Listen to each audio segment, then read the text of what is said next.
Ivy Masters Learning Center at ivymasters.com. And today we're going to look at the 12th question from the Digital SAT. Test 1, Module 1 from the Bluebook app. Number 12 reads, a rectangle has a length of x units and a width of x minus 15 units. If the rectangle has an area of 76 square units, what is the value of x? So if you're good with quadratics, what you might notice here, if you know how to solve this, you could do it algebraically, or if you're good with quadratics. If not, use your answer choices. For any question on the SAT that you're unsure how to do, always ask yourself, could I pick numbers? Could I use my answer choices? First we'll do it algebraically, but we're also going to use your answer choices. You might find using your answer choices much easier.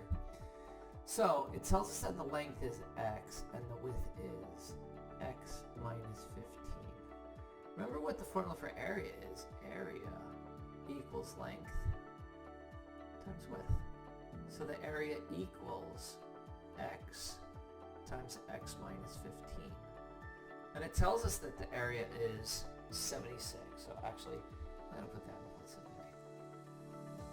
So we've got 76 equals that, x times x minus 15. So what do we do next? We've got to distribute. If I distribute x here and here, I get x squared minus 15x. And then quadratics should always be set equal to 0.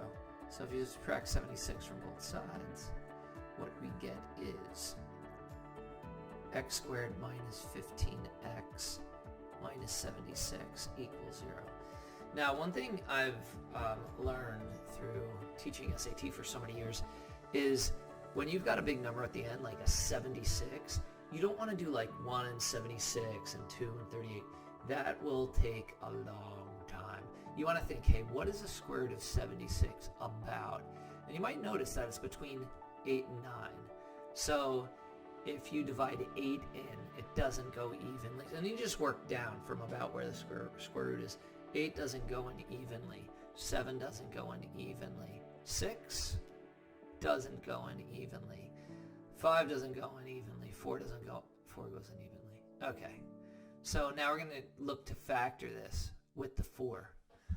So it's going to factor. We've got an x here and an x here. Now, since this is negative, we know that we've got to multiply to get a negative. Only a positive and a negative is going to do that. Since the middle term is negative, we know that the bigger number has to be negative.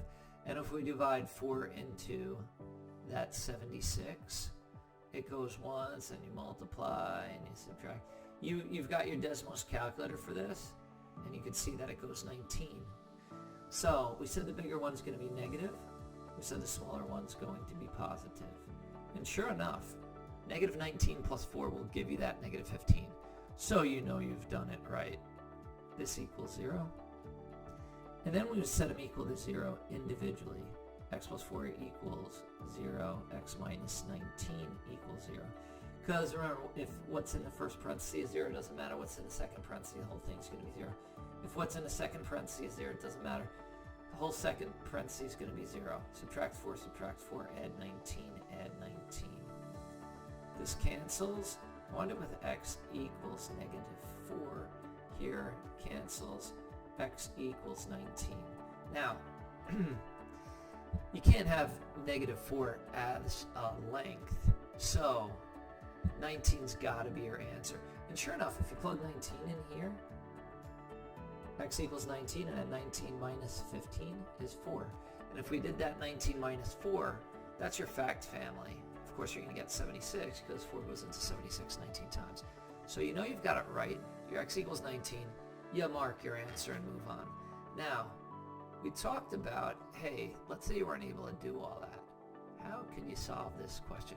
What you could do is you could use your answer choices. When you use your answer choices, where do you want to start? Top, bottom, or middle? You want to start in the middle. So let's say I tested out the 23. We're going to see what a wrong answer looks like and a right answer looks like. If your x equals 23, then your x minus 15 would be 8. So the length would be x, which would be 23. The width would be 8. And then if you multiply them, 4, 2, 184, that's not going to work. We need 76. So what are we going to do now? We'll try out the 19. If the x the length is 19, and then the width is 19 minus 15, then it's going to be 4. Then you multiply it, 6, 3, 76, boom, and you're done. Using your answer twist is much easier for this question. Thank you for joining us today. If you like this video, click like. You can share it with someone who has difficulty with this type of question.